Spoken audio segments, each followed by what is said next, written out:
Hey you guys, this is how I squeeze a lemon.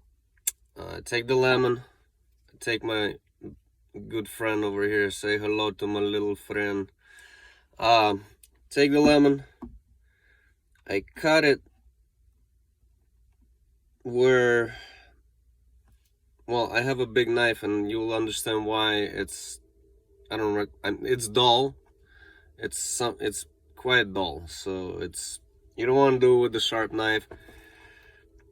But the fact that it's so wide, it's like the width of the lemon, it allows me to scrape it out like perfectly from the inside. You'll see it.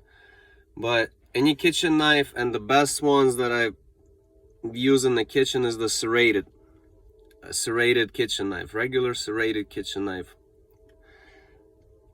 The serrations really scrape it real good. But when I'm out, I use my little buddy right here. So I cut it to where, I'll just show you. I cut it about right yay over there.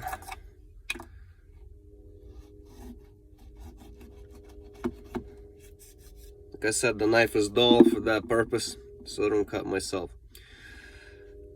About like this, which is about the width of this particular knife. But either way, no matter what knife you're using, this is how you cut it. This is how I cut it. This little part, obviously, you just go ahead and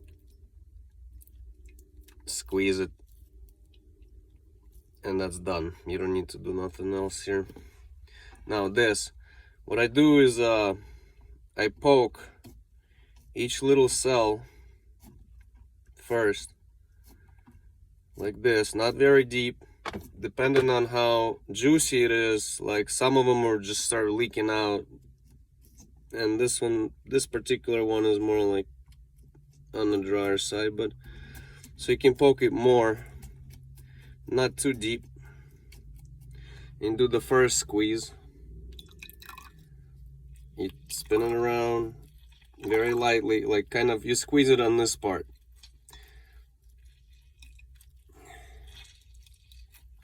Then I do some more poking.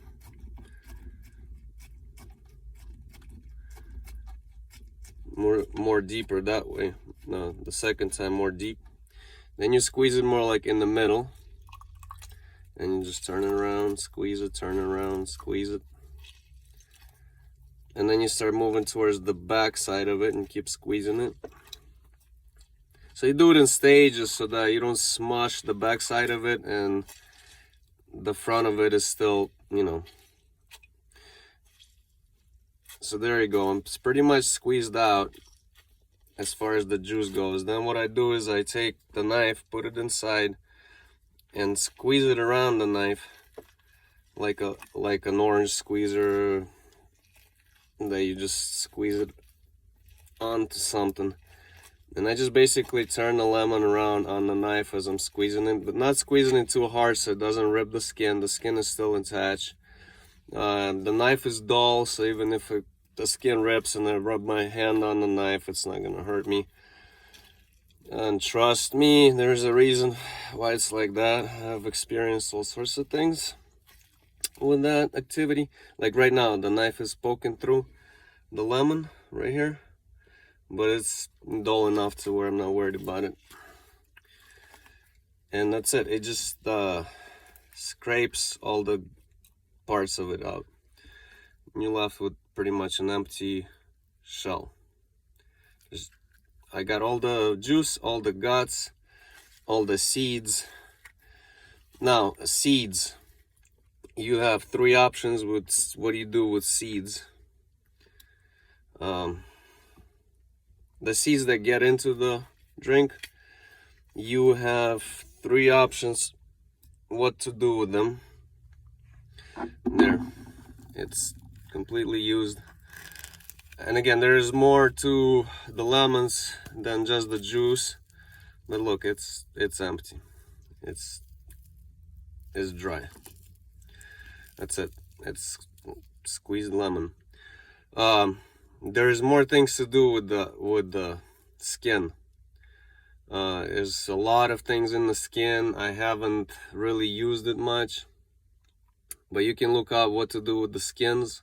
Some people put it in the blender and just blend it in. But yeah, so that's a squeezed lemon. And the seeds, I was gonna address the seeds. You have three things you can do about the seeds.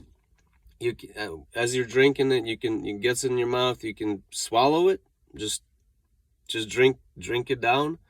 Second option is you chew it up into mush and then swallow it. And the third option, you just spit it up. If you do chew up the seeds and swallow them, there's great benefits in the seeds as well. Of course, as like any fruit, the seeds are containing even more vital nutrients and minerals, whatever, than the fruit itself. When you eat apples, make sure you eat the apple seeds. That's another story for another time. Love you all.